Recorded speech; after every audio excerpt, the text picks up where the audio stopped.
it's getting better. Well, I think sometimes you just have to admire people's athletic ability. We can't all be Usain Bolts. Mo Farah, picture of concentration there. This is an event which he's waited for since last year, as we look at Eliud Kipchoge, talking about that race in 2003. 18 years of age, as Brendan was saying, on that great night in Paris on the last lap. El Garouge, I think we all thought he was going to be able to out-kip Kipchoge, and that's the interesting dilemma, isn't it?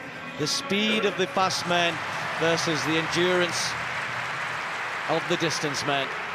Will the race be slow enough that Lagat starts to fancy his chances to use his 1500-meter speed? He couldn't defend his title at the shorter distance, but he did run well. He took a bronze medal in that final earlier in the week.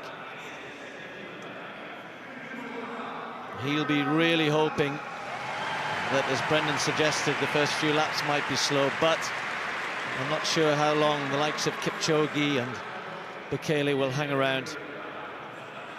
Watch out, as I said, we've got high hopes for Mo Farah. There are plenty of athletes in this race who will think they've got a chance of taking a medal. There's the three big names and then a host of others who, on their day, could well challenge.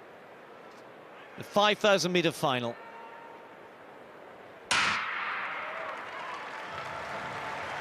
That championship record, 12:52.79, set in that race in Paris. Not sure we'll see anything like that today, but who knows? Bekele has gone off hard around that first bend. Kipchoge following him. And then on the outside, Bernard Lagat leading that group as well. And then once they've run that bend hard, they slow right down as we come through for the first time. 12 laps to go. Well, we've seen him in many, many kinds of races on the country, on the track, indoors and out, 5 and 10,000 metres. And his traditional opening is to get to the front as soon as he possibly can. Normally his scenario is to get to the front as soon as he can and stay there, but today he doesn't need to be in front all the time. But I think one of the things that he's going to be carrying with him in this race today is that he needs to make it somewhere in the race.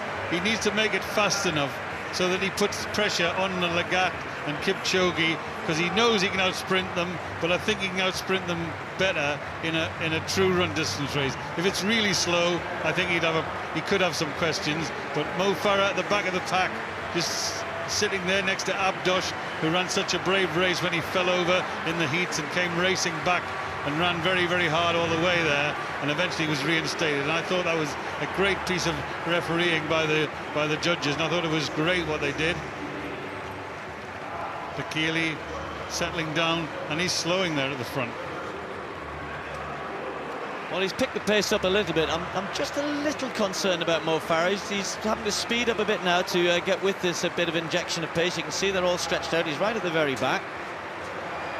Race where Mo Farah can't afford to be in that position for much longer. And if you look at it, they're running 61 at the front. He's got to run 60 seconds just to get on terms with them.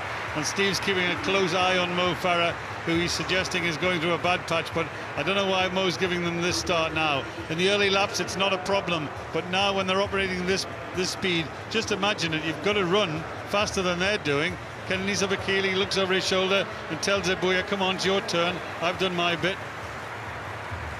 Mo might be just playing a canny card here, as we'd say, because when the pace is moving up and down, if you can just stay even pace, then that's good to do. And if he has been going through a bit of a sticky patch at all, he's certainly got himself into a better position. When they slowed up, they got himself back involved in the race, back in the pack, and I think that's a good place to be. Now, is it going to stretch out again? We've had this fast, slow, fast, slow, fast, slow. That's not a rhythm which most athletes would enjoy. A 64-second lap there. Kipchoge and Abuya just putting some pressure. Three Kenyans all gathered around Bekele, but he's been in this position many, many times before. That won't faze him too much. It's a hard way to run a 5,000 meters, to run alternative 61 and then 64-second laps. You've got to get used to the rhythm, and you notice that it's going to change. Sometimes you're hurting, and you think, my goodness, I'm going through a bad patch, but then you realize the pace is being lifted. And now the three Kenyans, they're working as a team.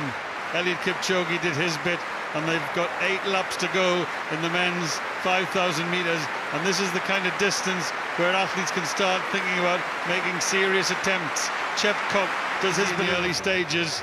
The race was slow, and he wasn't problem at all. But now the champions are at the front. The world champion for 5,000 metres, the former world champion for 5,000 metres, and the world champion for 10,000 metres, kekenisa Bekele. Just glancing over his shoulder there, he got a bit of a click on the heels. He wasn't very happy with that. He glared at Lagat.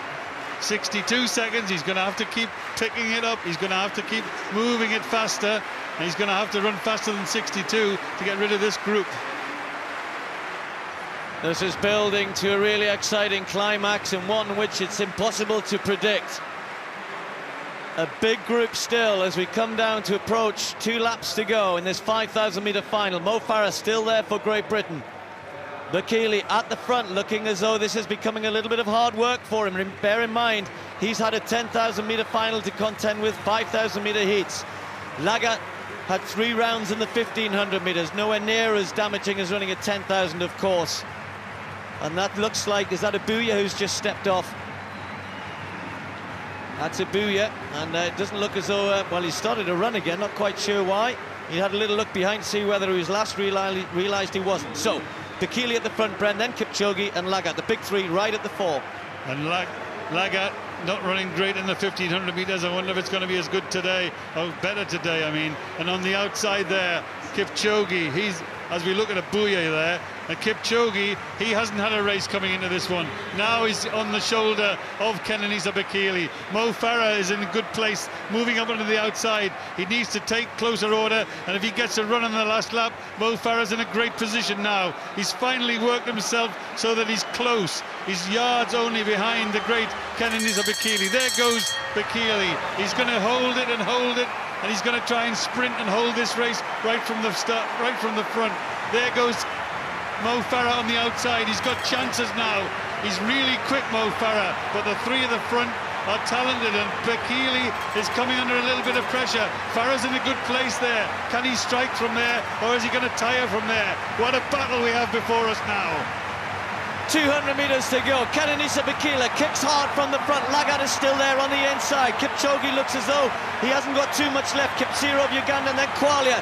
Lagat, the big threat. Kipsiro coming on the outside. Mo Farah just starting to disappear, but here we are. The big battle for the title. The defending champion, Lagat. 1,500 metre speed against 10,000 metre strength. Who's going to win this? Right to the line. Bekele's going to get it. Strength outlasts the speed. Bekele is the double champion. What a race from the 2 of them. Brilliant, brilliant, brilliant. I thought just for a moment that Lagat had the pace, but it came down to strength and guts and determination, and of course